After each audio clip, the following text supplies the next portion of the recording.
how do you value declining businesses? Want me to answer that one?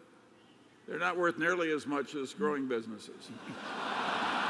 Well, but they can still be quite valuable if a lot of cash is going to come out of them. Yeah, generally speaking, it pays to stay away from declining businesses. Yeah. It's very hard.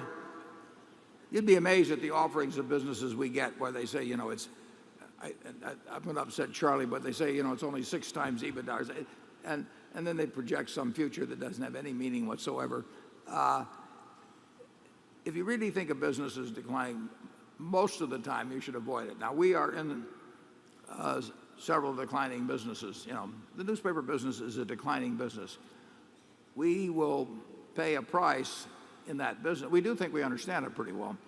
We will pay a price to be in that, but that is not where we're going to make the real money at Berkshire. The real money is going to be made by being in growing businesses, and that's where the focus should be.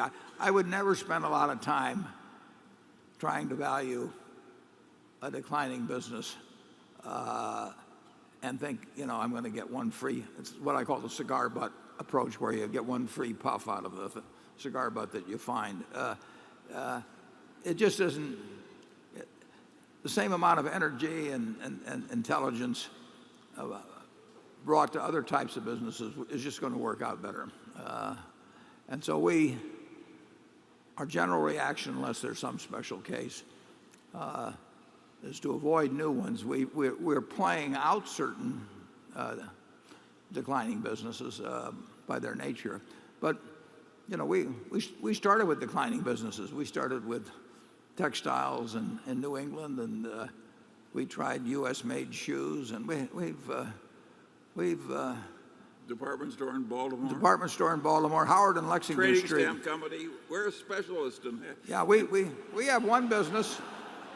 We have one business that did 120 million or so of sales in 1967 or 8. And what did we do last year? About 20,000? Yes. 20,000. Yeah. I presided over it myself. Yeah. Well, I want to say I helped. I mean, he didn't do it all by himself. No. I mean, I've sat there in the location and watched we thought of bringing the sales chart down here and turning it upside down to impress you, but Charlie is still in charge of this business. He's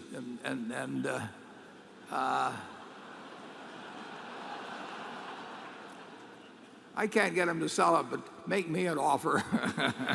But if you think what came out of those 3 declining businesses, all of which failed, it's so many billions. It's hard to imagine how much came out of them. Yeah, we're not looking for an opportunity to do it again. No, but it was in 1966. Maybe we should, because in 1966, Sandy Gottesman, one of our directors, and Charlie and I, we put $6 million into a company. We called it diversified retailing, although we only had one operation. But it's not, you know, it was kind of like Angelo Mozilla calling his one location, you know, in New York, Countrywide Mortgage at the time. And we bought a department store at Howard and Lexington Street. Now, in our defense, I would have to say there were 4 department stores at Howard and Lexington Street in Baltimore, and all 4 of them are gone. But that $6 million has turned into about 30 billion, starting with that Failed business. failed business. Yeah. And of course, Blue Chip Stamps was another example of that, because that was another company and then of course Berkshire was the textile business. So we were sort of masochistic in the early days. Becky. Ignorant too. Yeah. Okay. That was the word that came to mind, but I didn't really like to use it.